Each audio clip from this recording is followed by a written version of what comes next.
ខ្ញុំកណ្ណាខ្ញុំសូមក្រៅថយបង្គំព្រះធេរានុធេរៈគ្រូព្រះអង្គសូមគោរពសម្ដេចទ្រង់ឯកឧត្តមលោកជំទាវអស់លោកស្រីអ្នកនាងកញ្ញា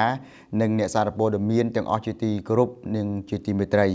នៅក្នុងពេលនេះក្រុមអ្នកនាំពាក្យក្រសួងមហាផ្ទៃសូមជូនសេចក្តីសង្ខេបព័ត៌មានស្តីអំពីស្ថានភាពក្រោយបទជបាញ់ដោយគិតចាប់ពីម៉ោង 6 ព្រឹកថ្ងៃទី20ដល់ម៉ោង 6 ព្រឹកថ្ងៃទី21ខែមករាឆ្នាំ2026ក្រសួងមហាផ្ទៃនៃរាជរដ្ឋាភិបាលកម្ពុជាសូមគោរពជំរាបជូនសាធារណជនជាតិនិងអន្តរជាតិជ្រាបថាសកម្មភាពរំលោភបំពានរបស់ភាគីថៃមកលើដែនអធិបតេយ្យកម្ពុជានិងបូរណភាពទឹកដីនៃប្រជាណាចក្រកម្ពុជាបានបណ្ដាលឲ្យមានផលប៉ះពាល់និងការខូចខាតក្នុងខេត្តចំនួន7រួមមានខេត្តព្រះវិហារឧត្តរមានជ័យបន្ទាយមានជ័យបាត់ដំបងពោធិ៍សាត់កោះកុងនិងខេត្តសៀមរាបបើគិតចាប់ពីម៉ោង 6 ព្រឹកថ្ងៃទី20ដល់ម៉ោង 6 ព្រឹកថ្ងៃទី21ខែមករាឆ្នាំ2026នេះបច្ចុប្បន្នភាពនៃស្ថានភាពរួមមានជាអាច1ស្ថានភាពពលរដ្ឋភៀសឹកមានពលរដ្ឋភៀសឹកចំនួន2446នាក់បន្ថែមទៀតបានបន្តវិលត្រឡប់ទៅលំនៅឋានវិញដូច្នេះនៅក្នុងចំណោមពលរដ្ឋភៀសឹកសរុបជាង640,000នាក់មានប្រជាពលរដ្ឋជាង520,000នាក់ឬស្មើនឹង 80% បានវិលត្រឡប់ទៅលំនៅឋានវិញពលរដ្ឋភៀសឹកបន្តស្នាក់នៅជំរំមានចំនួន 125,073 នាក់ក្នុងនោះមានស្ត្រីចំនួន 65,596 នាក់និងកុមារ 4,939 នាក់ 2. ការបើកឡើងវិញនិងការបន្តបិទផ្អាកសេវាសាធារណៈជាមូលដ្ឋានខេត្តឧត្តរមានជ័យមានសាលារៀន242មន្ទីរពេទ្យឬមណ្ឌលសុខភាព34រដ្ឋបាលខេត្ត1មន្ទីរអង្គភាពជុំវិញខេត្ត33រដ្ឋបាលស្រុក5អង្គភាពកងកម្លាំងមានសមត្ថកិច្ចថ្នាក់ក្រុងស្រុក10រដ្ឋបាលឃុំសង្កាត់24និងប៉ុស្តិ៍នគរបាលរដ្ឋបាល24បានបើកដំណើរការឡើងវិញគណៈសាលារៀន18មន្ទីរពេទ្យឬមណ្ឌលសុខភាព7រដ្ឋបាលថ្នាក់ឃុំសង្កាត់1និងប៉ុស្តិ៍នគរបាលរដ្ឋបាល1បន្តបិទផ្អាកខេត្តបន្ទាយមានជ័យអង្គភាពផ្ដល់សេវាសាធារណៈនៅថ្នាក់ខេត្តក្រុងស្រុកនិងឃុំសង្កាត់បានបើកដំណើរការឡើងវិញគណៈសាលារៀន5និងមន្ទីរពេទ្យឬមណ្ឌលសុខភាព1បន្តបិទផ្អាកខេត្តព្រះវិហារមានសាលារៀន32មន្ទីរពេទ្យឬមណ្ឌលសុខភាព12និងអង្គភាពផ្ដល់សេវាសាធារណៈនៅថ្នាក់ស្រុក1និងឃុំសង្កាត់6បានបើកដំណើរការឡើងវិញគណៈសាលារៀន29និងមន្ទីរពេទ្យឬមណ្ឌលសុខភាព14នៅបន្តបិទផ្អាក3ផលប៉ះពាល់នឹងការខូចខាតហេដ្ឋារចនាសម្ព័ន្ធរូបវន្តស៊ីវិលពុំទាន់ទទួលបានថ្មីប៉ុន្តែបើគិតពីថ្ងៃទី7ខែធ្នូឆ្នាំ2025មកការខូចខាតទ្រព្យសម្បត្តិឯកជនសរុបរួមមានផ្ទះ980ខ្នងអគារស៊ីវិលឯកជន7អគារស្នាក់នៅឬសណ្ឋាគារ10ស្ថានីយ៍ប្រេងឥន្ធនៈ4ផ្សារឯកជន1រថយន្ត34គ្រឿងម៉ូតូ10គ្រឿងលានទិញដំឡូង1អគារឃ្លាំងទំនិញ1បង្គោលអង់តែនទូរស័ព្ទ3អាងទឹកនិងប្រព័ន្ធទឹកស្អាត6កន្លែងជង្រុកស្រូវ1និងសត្វពាហនៈឬសត្វព្រៃ2ក្បាលការខូចខាតទ្រព្យសម្បត្តិសាធារណៈសរុបរួមមានសាលារៀន26មន្ទីរពេទ្យឬមណ្ឌលសុខភាព14សំណង់អគារ42វត្តអារាម19សាលាឆទាន1រូបសំណាក2រថយន្ត1គ្រឿងប្រាសាទបុរាណ4ស្ពាន5ផ្សារ1ផ្លូវ87ប្រព័ន្ធផ្គត់ផ្គង់អគ្គិសនី1ទីតាំងនិងបណ្ដាញបញ្ជូនអគ្គិសនី3កន្លែងគណៈអាជ្ញាធរមូលដ្ឋាននិងមន្ត្រីពាក់ព័ន្ធបន្តស្រង់ទិន្នន័យផលប៉ះពាល់បន្ថែមទៀត4វិធានការរបស់រដ្ឋបាលខេត្តនិងកិច្ចអន្តរាគមន៍ជួយពលរដ្ឋ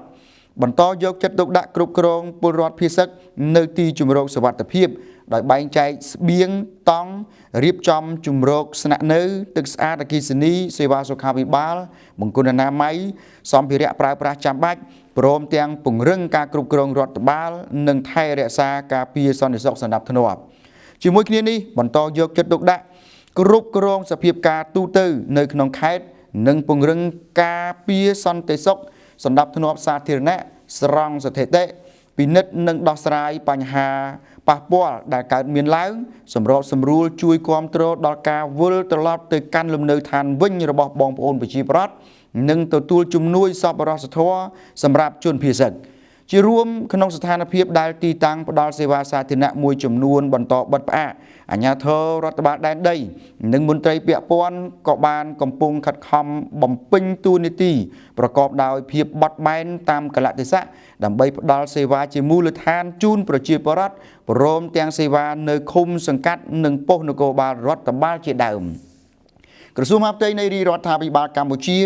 បាននឹងកំពុងយកចិត្តទុកដាក់និងតាមដានសភាពការវិវត្តនៅសមរភូមិមុខជាប់ជាប្រចាំ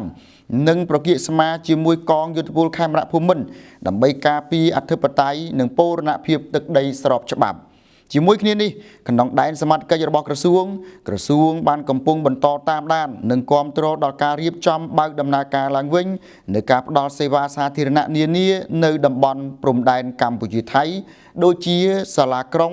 ស្រុកឃុំសង្កាត់អធិការដ្ឋាននគរបាលក្រុងស្រុកប៉ុស្តិ៍នគរបាលរដ្ឋបាលឃុំសង្កាត់សាលារៀនមន្ទីរពេទ្យមណ្ឌលសុខភាពលក្ខទន្ទឹមនេះក៏បានណែនាំដល់រដ្ឋបាលខេត្តបន្តផ្ដល់ការជួយគាំទ្រចាំបាច់នានាជូនប្រជាពលរដ្ឋដែលវិលត្រឡប់ទៅកាន់លំនៅឋានវិញតាមស្ថានភាពនិងតម្រូវការជាក់ស្ដែងជាពិសេសអ្នកដែលទទួលរងការខូចខាតផ្ទះសម្បែង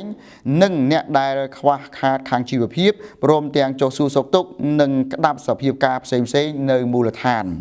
ក្រសួងមហាផ្ទៃនៃរាជរដ្ឋាភិបាលកម្ពុជាគោរពនិងគាំទ្រពេញទំហឹងការបញ្ជាក់ច្បាស់របស់សម្ដេចអគ្គមហាសេនាបតីតេជោហ៊ុនសែនថាកម្ពុជានឹងមិនធ្វើសម្បទាននៅអធិបតេយ្យឬសេចក្តីថ្លៃថ្នូររបស់ខ្លួនឡើយក្នុងន័យនេះក្រសួងមហាផ្ទៃសូមប្រកាសគាំទ្រការតវ៉ារបស់រាជរដ្ឋាភិបាលប្រឆាំងនឹងសកម្មភាពកងកម្លាំងប្រដាប់អាវុធថៃដែលបានធ្វើឲ្យខូចខាតដល់កិច្ចខិតខំប្រឹងប្រែងបន្ថយភាពតានតឹងជាពិសេសរារាំងការវិលត្រឡប់របស់ជនស៊ីវិលកម្ពុជាទៅកាន់ផ្ទះសម្បែងនិងធ្វើឲ្យប៉ះពាល់ដល់សិទ្ធិគ្រប់គ្រងទ្រព្យសម្បត្តិដោយសុវត្ថិភាពនិងសេចក្តីថ្លៃថ្នូរយើងទទូចនឹងលើកទឹកចិត្តជាថ្មីទៀតដល់ភាគីថៃ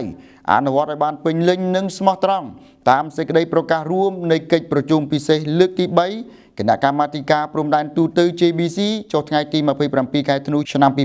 2025និងកិច្ចព្រមព្រៀងទាំងឡាយដែលប្រកាន់ខ្ជាប់គោលការណ៍ច្បាប់អន្តរជាតិដែលភាគីថៃក៏បានដឹងដែរថាព្រំដែនមិនត្រូវបានកែប្រែដោយប្រើកម្លាំងនោះឡើយ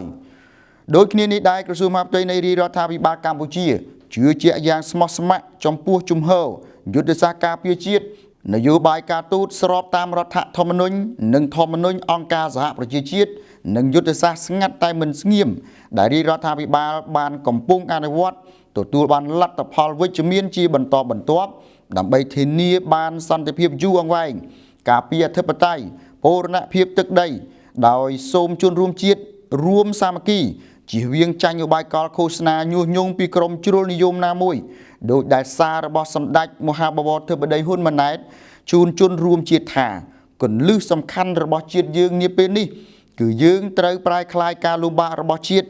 និងការបដិញ្ញាចិត្តដ៏មោះមុតរបស់ខ្មែរគ្រប់រូបឲ្យคล้ายទៅជាកម្លាំងតស៊ូដ៏រឹងមាំរបស់ជាតិនិងគោលដៅដ៏ពិសិដ្ឋរបស់ជាតិពោលគឺការរួមសាមគ្គីគ្នាជាធ្លុងមួយដើម្បីការពារជាតិមាតុភូមិជាទីស្រឡាញ់របស់យើងនិងធ្វើឲ្យប្រជាជាតិខ្មែរយើងរឹងមាំស្របតាមបំណងប្រាថ្នាដ៏ពិសិដ្ឋរបស់ខ្មែរគ្រប់រូបជាមួយគ្នានេះនិងចំពោះមុខនេះយើងមានភាពចាំបាច់ក្នុងការរួបរวมសាមគ្គីគ្នាជាធ្លុងមួយជាមួយនឹងការបដិញ្ញាចិត្តរួមរបស់ជាតិដើម្បីពង្រឹងសក្តានុពលជាតិលើគ្រប់វិស័យនិងលុបបំបាត់ភាពអសកម្មទាំងឡាយក្នុងសង្គមជាតិដែលធ្វើឲ្យជាតិចុះខ្សោយក្នុងនាមសេនាធិការរបស់រាជរដ្ឋាភិបាលលើការងារអនុវត្តច្បាប់និងគ្រប់គ្រងរដ្ឋបាលដែនដីក្រសួងមហាផ្ទៃសូមអំពាវនាវជនរួមជាតិមន្ត្រីរាជការអាជ្ញាធរមូលដ្ឋានកងកម្លាំងមានសមត្ថកិច្ចក្រសួងស្ថាប័នពាក់ព័ន្ធនិងដៃគូជាតិនានារួបរวมជាធ្លុងមួយក្នុងស្មារតីព្រលឹងខ្មែរតែមួយជានិរន្តរ៍តរៀងទៅខ្ញុំកណ្ណាខ្ញុំសូមបញ្ចប់សូមក្រាបថ្វាយបង្គំលានិងសូមគោរពលា